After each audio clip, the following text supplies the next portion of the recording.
Hello and welcome to Competitive Crunch. My name is Spade and today I got more news from the Smogon front as they have started the X and Y suspect testing round 1.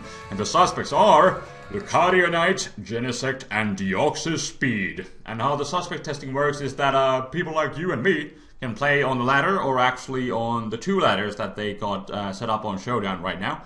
And the goal is to reach 1700 points there and then you will be allowed to vote.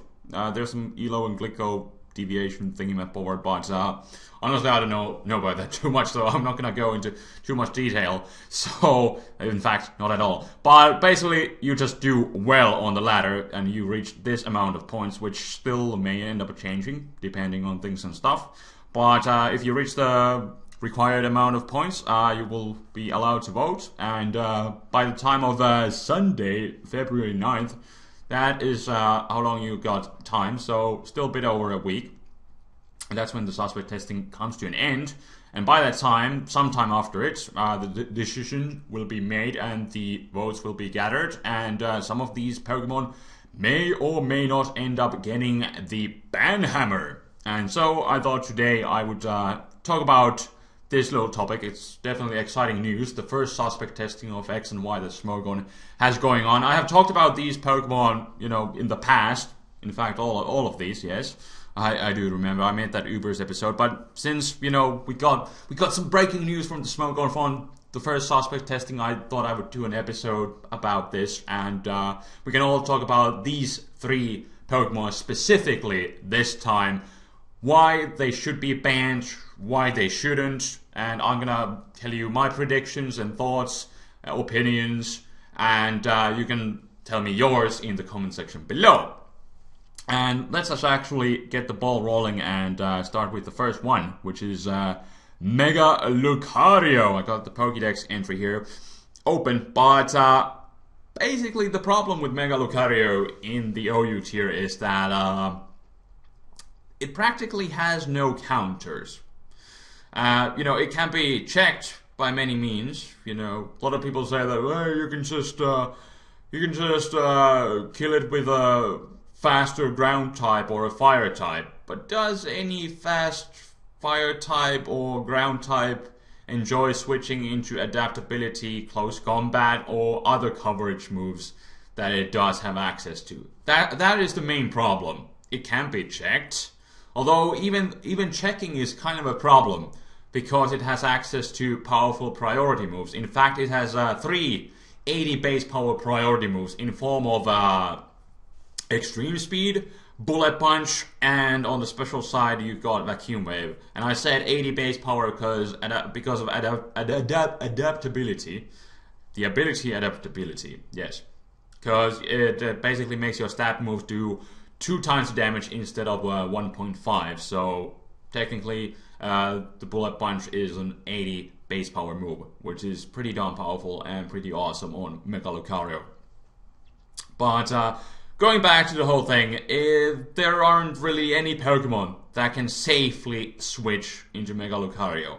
And first off, the problem is that, you know, it can go physical, it can go special, it's really hard to know. Even the physical sets, they require specific counters, which are really hard to know. Like you go into your Gliscor, you're hoping, hopefully he doesn't have Ice Punch, then you get destroyed by Ice Punch, and you're like, oh. You go into your Aegislash, and you're like, hopefully he doesn't have Crunch. I hope he's carrying Ice Punch, but then he carries Crunch, and then you end up getting destroyed.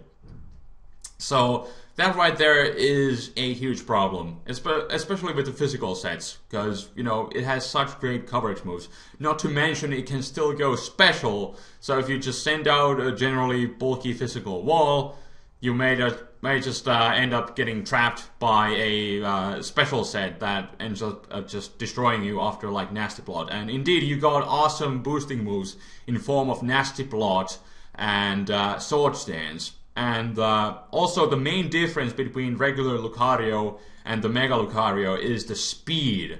Because regular Lucario is sitting at that, you know, respectable base 90 speed. But honestly, it isn't that great. That is what has been holding back the regular Lucario. But with the Mega-Lucario, you got base 112 speed, which allows you to outspeed many other Pokemon. In fact, I got a list here of all the Generation 5 OU Pokemon, and I sorted them by speed. So now the Mega-Lucario has the ability to outspeed such common OU Pokemon as Latios and Gengar, Terrakion, Infernape, Garchomp, Thundurus, Therian, and even the regular one, because it's you know, in the new Generation 6 OU metagame at the moment, and Landorus as well, and all the common base 100 Pokemon. You can outspeed all these things that you couldn't in the past, so you don't even need to rely on that priority, even though you definitely can do that. So you have more powerful priority than in the past, and you can even outspeed things that you couldn't in the past now with ease, with the base 112 speed. And that is what makes Lucario just absolutely amazing. And the stab adaptability, freaking close combat, that just absolutely murders everything. Same thing for Aura Sphere on the special side. Not so much, but still, it hurts. It hurts with the adaptability.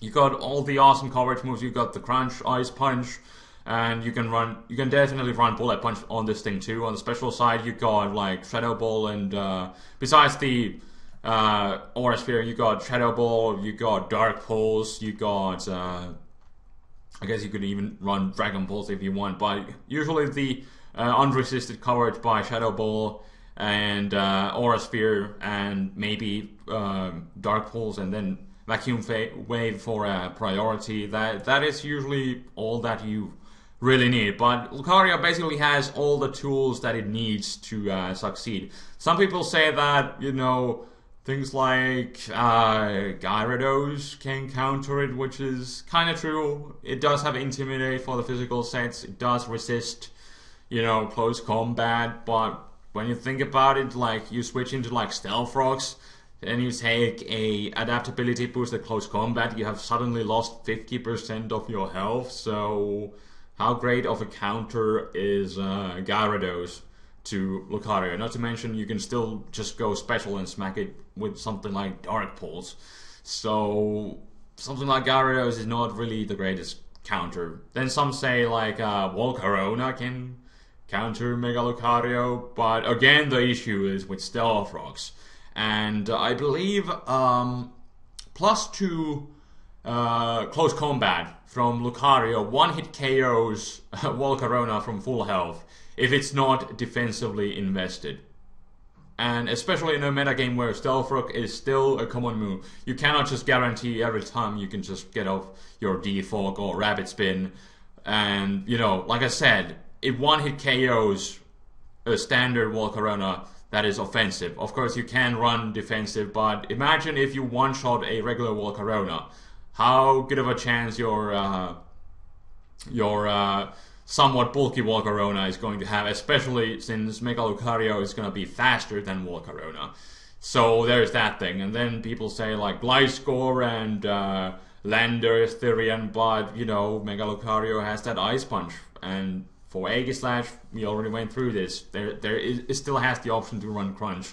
I guess you could even run EQ if you want, but overall Crunch gives you better coverage, so there is that. But all those Pokemon, they're only able to check Mega Lucario. They're not able to counter it. Nothing can safely switch into this thing. That is the main problem. And also the speed, like I said. It's just, it can outspeed things that it couldn't in the past. And in the first place, you cannot even switch into this thing safely, because it just absolutely destroys everything. And that is the problem with the Mega Lucario. Then moving on to the next one, we got Genesect, another Pokemon that is extremely difficult to counter. In fact, like, the only true counter that you could really give to this thing would be Heatran. So, because Heatran can pretty much take any move from Genesect. The only thing that I can really do is go for like Thunderbolt. I guess Hidden Power Ground could be a thing, but the thing is, Genesect doesn't need to run something like Hidden Power Ground, because it can be just U-turning around, and it doesn't need to care. That's what it usually does. If there's something that can deal with Genesect, it's gonna be just U-turning around until everything is whittled down to a point where one of its awesome coverage moves can destroy its opposition. Not to mention the awesome download ability, basically giving it a free choice band or choice specs without the limitation of being locked into one move. Every time it comes in, it's a free specs or choice band, which is really crazy. And coupled with the awesome coverage moves that Genesect has, you got the Flamethrower, Ice Beam, Thunderbolt, Bug Buzz, and on the physical side you got the usual U-turn, you got Iron Head, you got Extreme Speed now, and you got Shift Gear for boosting up too, and special sets usually boost up with like Rock Polish, because you don't need to use the event hasty nature that the Shift Gear requires you. But Genesect can just run so many multiple different sets. You got the usual specially orientated Scarf, then there's physically orientated Scarf. You can run Expert Belt on it to bluff the Scarf. You can run that Rock Polish Life Orb special sweeping set.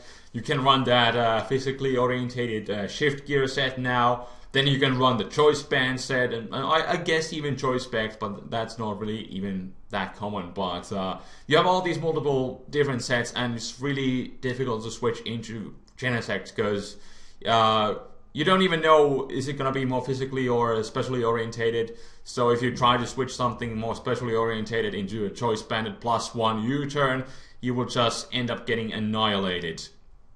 And just like in Generation 5, you know, there aren't really any good counters to it besides like that Heatran. Now some people say that Volcarona can kind of, but again the problem is that with Volcarona is that Volcarona in general isn't walling anything in a metagame where Stealth Rocks is still a thing. You cannot 100% of the time rely on Volcarona to be taking hits, and you know, it still won't be enjoying a choice banded U-turn. Of course there's a chance for the flame body, but it's only a 30% chance. 70% of the time Genesect will just end up destroying Volcarona, doing a bunch of damage. And then also something that people say is that Rotom Heat can counter it, and it definitely has good typing to take pretty much all the common moves that Genesect has to offer. But first off, Rotom Heat is not really good Pokemon for the metagame. It's not often seen in the OU tier because honestly it just isn't good. And when you got, and generally it's a defensive typing to resist Genesect's moves, and generally just the fire typing used as a defensive typing is not that good, especially since Rotom Heat does not have reliable recovery moves, so that right there is a big problem. And the same thing, you switch into like Choice Banded U-turn after rocks and you have suddenly lost 50% of your health, and you're like, whoa, this was supposed to be 100% counter to Genesect, but it really just isn't. So yeah, that right there is a problem. So the only true counter really is Heatran, and honestly that is not enough. And Genesect is just a Pokemon that just it really just over centralizes the metagame. When you think about team building, you can just slap it on any team, and on that note, it just kind of hurts team building because you just always need to worry about Genesect being there, but honestly you can't really do much about it besides like running Heatran, which you can easily just escape with U-turn anyway. So that is a huge problem with Genesect. It's an over-centralizing and overpowered. And also its typing is, even though maybe it's not offensively that great, but you still get the stab U-turn, plus you have like what I think at least 8 different resistances, because you know we all know how steel typing got nerfed in this generation. So that might be one thing that Genesect doesn't have now, the resistance to Ghost and Dark, but honestly that doesn't change Genesect too much. But what is awesome is that, you know, the Bug Steel typing is still defensively good, and that allows Genesect to take hits if necessary. Usually Genesect wants to be destroying things and not be taking hits, but with the awesome defensive typing, it does have that multitude of resistances. I believe 8 in total, plus the resistance, I mean the immunity to poison, so which I guess is slightly more relevant offensive typing in this generation. But honestly, looking back to Generation 5, nothing has really changed when it comes to Genesect. It is still as overpowered as it was in the... it's still as overpowered as it was in Gen 5 as it is now, so that is why it should get the Banhammer, in my opinion. But enough of Genesect, then we still got Deoxys-S to talk about, and the problem with Deoxys-S, obviously it's living in its own speed tier, and it is just so easy to set up entry hazards with this thing. And even with the defog that got buffed in this generation, Deoxys-S obviously has access to taunt, and it can just shut down those defog users with ease and just continue to spread those hazards. Of course, you know, defog.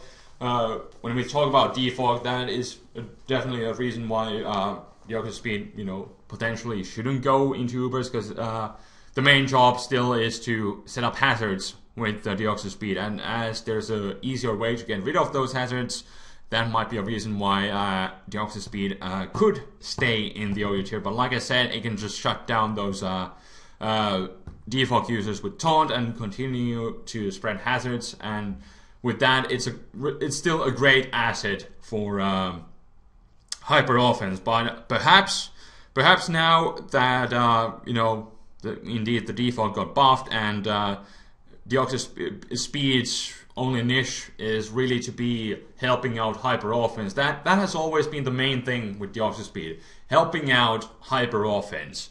But now as that's the only niche. In the past, you know, you could still help out any kind of team. It's just quick and easy entry hazards, just like that. You could really help out any team, and that was really one of the reasons why it got banned in the past. Plus, it has the coverage moves to destroy all the potential rapid spinners in the past. That was also a thing. But now it has the option to, you know, destroy those rapid spinners still, and it can shut down those defog users with taunt. So that is still kind of the issue. But it's not as it's still not as good as it was in the past, because, you know, like I said, it could really help out any team easily, because once you set up those hazards quickly, you have a spin blocker, you can just let your Deoxys-S die, and you can just spin block for the rest of the game, hopefully. But now the problem is that if you just support any kind of team with Deoxys-S and you let it die, then your opponent will have a chance to defog later on. But still, Deoxys-S is a great asset for hyper offense, but will that be too much for the OU metagame in this generation? That remains to be seen. And also something that people point out is that there is Aegislash, something that Deoxys-S cannot really get passed by. Like, I guess it can use like knockoff or something like that, but Aegislash usually carries the combination of Shadow Ball and Shadow Sneak, and that way it can easily destroy the common Focus Sash leads without getting off 2 layers of hazards. It can only be guaranteed to get off 1 hazard, so that's the thing. But, you know, I guess it's only one way to deal with Deoxys-S. But overall, what I would have to say about Deoxys-S, it's most likely going to be staying in OU, because it is indeed easier to get rid of those hazards. Although it's still kind of, it could be seen broken for hyper offense, like I said, because it can easily support it, and it can easily set up those hazards early game and shut down the defog user or destroy the rapid spinner with one of his coverage moves. But potentially, I still think that Deoxys-S could stay in the OU tier, at least for now. We'll have to see how the metagame is going to develop further in this generation. But I think more than often now, Deoxys-S is seen as an offensive sweeper, because it does have the speed, and I guess it could boost up with Nasty Plot, but it does have some pretty awesome coverage moves to kind of destroy everything. You have superpower, you got Ice Beam, Thunderbolt for the good neutral coverage. I guess you could even run like Hidden Power Fighter in there. You got the utility knockoff too. I guess you could run that. And then there's the Psycho boost, which is a really good powerful stab move. You have the priority extreme speed, I guess, too. But it does have the awesome coverage moves to potentially do some sweeping, and it definitely can, because it lives in its own speed tier. But at least for now, most likely it will not get the Banhammer, because especially now that there's 3 Pokemon getting suspected, I think the main focus is going to be on Lucario and Genesect. In my prediction, a little end summary here. My prediction is that Lucario Knight and Genesect are going to get the Banhammer, because Lucario Knight, especially. I don't know about Genesect. A lot of people say that it's not as good as it is in the past, although I think it's just as good as in the past. But the thing is there's still just so much fluctuation with the tiers, and people are still just experimenting a lot, and that's why Genesect is not getting as much attention as it did in the past. Some say that you can revenge kill Genesect with like Talonflame, but you know, try to switch into a +1 choice band at extreme speed, and then you cannot even outspeed Genesect, because you know extreme speed is +2, Gale Wings is +1, so there's that too. Plus, not to mention, Talonflame cannot switch into any moves of Genesect, so even the new awesome Pokemon Talonflame is not really a counter, it's merely a check to Genesect, so much hasn't really changed. So I would see Genesect and Lucario Knight getting banned. Lucario Knight, because nothing can switch into Mega-Lucario, and the Genesect is still the nuisance as it was in the past, and it practically still has no counters besides Heatran. So that's why, in my opinion, these Pokemon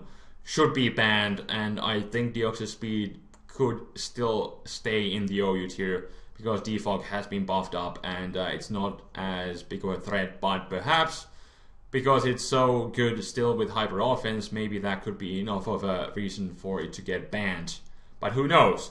Let me know your comments in the comment section below, your thoughts in the comments. What do you think? Which Pokemon should be getting the Banhammer? And if they shouldn't, also let me know, because usually when people are going against Smogon, they say something like this right here: Mega Pokemon shouldn't be banned because they're supposed to be stronger, which is a really vague argument which doesn't justify anything. There's powerful title legendary Pokemon, they're designed to be powerful, that's why they should be banned. This is the question that I asked when Mega Pokemon were first introduced. Are they too powerful for the meta game? And honestly, the answer is kind of 50-50. And I'm kind of glad that a lot of them are actually balanced out. They're not really broken, especially with the thing, because they cannot be running any sort of boosting items. They need to rely on their Mega Stone, which is a good thing and a bad thing. Good thing because you cannot trick them, and you cannot knock those items off, especially because knockoff is a thing in this gen. But you still get the awesome boost from the Mega Evolution, so that is the thing. But I'm actually pleasantly surprised how balanced out a lot of the Mega Evolutions are. But obviously there are some broken ones, like Mega Kangaskhan. That thing was broken. Mega Gengar was broken. No, a lot of people don't agree with Mega Gengar, but Smogon already explained why they banned Mega Gengar on their metagame. So let's not talk about that, and let's not ramble about anything else. Let me know your thoughts about these Pokemon, why they should be banned, why they shouldn't be banned in your opinion, and we will see what is going to happen by February 9th. It's probably going to take sometime during the next week. They will be casting the votes, I guess, and we shall see what is going to happen with these Pokemon. Let me know your thoughts, and I will check you guys next time. Until then, this is Spade rambling and signing out as usual. Peace!